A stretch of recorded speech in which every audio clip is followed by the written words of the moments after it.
এর কাছে দুনিয়ার সব সমাবেশ মহাসমাবেশ ভালো লাগে, কিন্তু দ্বীনি ইসলামী মহাসম্মেলন তাফসিরুল কোরআন মাহফিল ভালো লাগে না। কথা বলেন ঠিক কিনা? আমরা মুমিনে কামেল, আমরা টাকা দিতে পারি না কিন্তু বুদ্ধি দিতে পারি। আমাদের টাকা নাই, আমরা টাকা দিতে পারি না, কিন্তু আমরা শ্রম দিয়ে কোরআনের মাহফিলটাকে কায়েম করতে পারি। এজন্য আসুন, আজকে এত বড় একটি আয়োজন, আপনারা বাহির দিয়ে ঘোরাফেরা করছেন, আপনাদেরকে আবারও দৃষ্টি আকর্ষণ করছি, আপনারা অতি দ্রুত মাহফিল প্যান্ডেলে এসে বসে যান। রাসূল আকরাম সাল্লাল্লাহু আলাইহি ওয়াসাল্লাম বর্ণনা করেছেন, যারা এই দ্বীনে মজলিসে অর্থাৎ জান্নাতের বাগানে আসবে, আল্লাহ তাআলা তাদেরকে নগদ 5টি পুরস্কার দিবে। কয়টি পুরস্কার? চিল্লায়া বলেন, কয়টি পুরস্কার? আল্লাহ তাআলা তাকে নগদ 5টি পুরস্কার দিয়ে ধন্য করে দিবেন। 1 নম্বরে, মানুষগুলো যখন তাফসিরুল কোরআন মাহফিল শোনার জন্য পায়ে হেঁটে গাড়িতে চড়ে যে যেইভাবে পেরেছে মাহফিলের দিকে আগমন হইতে থাকে, তো আল্লাহ তাআলা তার প্রত্যেকটা কদমের বিনিময়ে আমলনামার ভেতরে সব লিপিবদ্ধ করতে থাকে। সুবহানাল্লাহ বলেন। এরপরে মানুষ যখন জান্নাতের বাগান তাফসিরুল কোরআন মাহফিলে এসে উপস্থিত হয়, তখন আল্লাহ তাআলার ফেরেশতাগণ ওই সমস্ত বান্দাদের জন্য দোয়া করতে থাকেন। 3য় নম্বরে পুরস্কার, যতক্ষণ এখানে থাকা হবে ততক্ষণ পর্যন্ত আল্লাহ তাআলা বান্দাকে সমস্ত প্রকার গুনাহ থেকে মাহফুজ রাখবেন। 4র্থ নম্বরে পুরস্কার, আল্লাহ তাআলা দ্বীনি ইলম অন্তরের ভিতরে ঢেলে দিবেন। আর এই দ্বীনি ইলম অর্জন হওয়ার পরে কোন ব্যক্তি আমল করতে পারলেই সরাসরি জান্নাত। সুবহানাল্লাহ জোরে বলেন।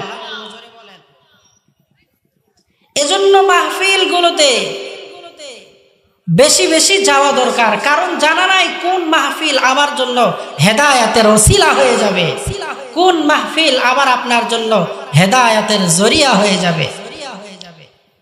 বিখ্যাত বুজুর্গ আব্দুল্লাহ ইবনে মুবারক, ইনি এত বড় বুজুর্গ যে হাদিসের পরতে পরতে পাতায় পাতায় পাতায় পাতায় আব্দুল্লাহ ইবনে মুবারকের নাম পাওয়া যায়।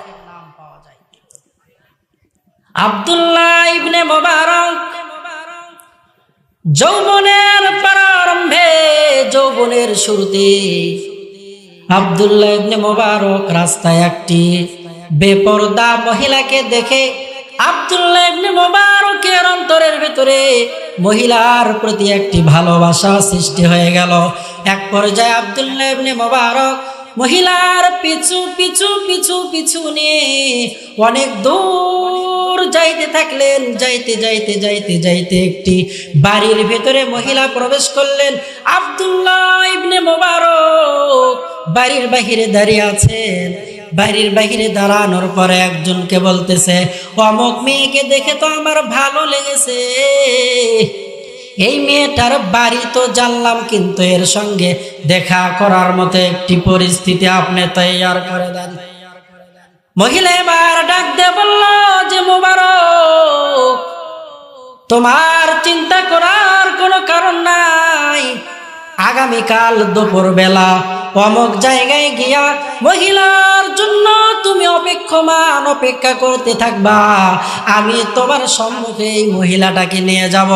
আব্দুল্লাহ ইবনে মুবারক অন্তরের ভিতরে বড় তামান্না, বড় আশা নিয়া প্রেমিকার সঙ্গে, মনের মানুষের সঙ্গে দেখা করার জন্য অমুক জায়গায় যখন গেলেন, দুপুর পার হয়ে চলে যায়, বিকাল চলে যায়, সন্ধ্যা ঘনিয়ে আসে, এরপরেও আল্লাহর বান্দির কোনো খবর নাই।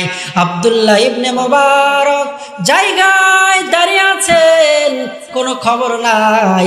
রাত্র পেরিয়ে যখন সকাল হয়ে গেছে, রাস্তা দিয়ে আব্দুল্লাহ ইবনে মুবারকের অতি চেনা একটি মানুষ আব্দুল্লাহ ইবনে মুবারককে বলে, আব্দুল্লাহ ইবনে মুবারক, এই গাছের গোড়ায় তুমি কি জন্য বসে আছো?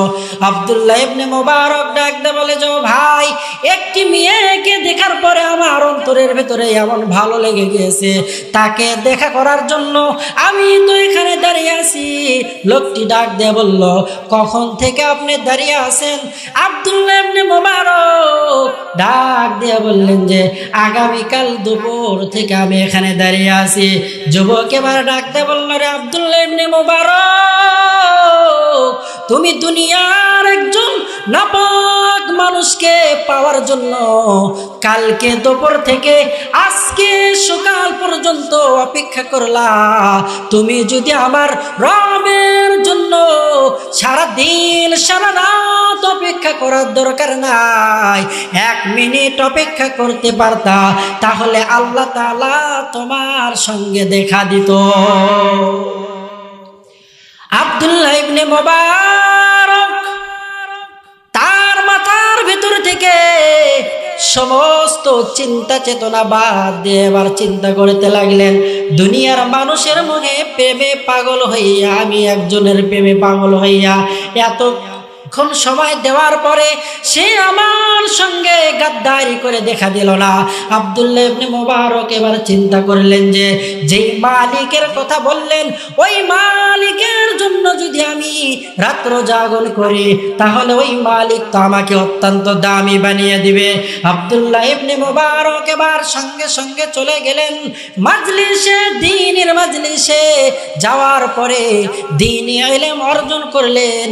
অর্জন করার পরে এমন পর্যায়ে আল্লাহ তাআলা আব্দুল্লাহ ইবনে মুবারককে নিয়ে গেলেন যে হাদিসের পরতে পরতে পৃষ্ঠায় পৃষ্ঠায় আব্দুল্লাহ ইবনে মুবারকের নাম।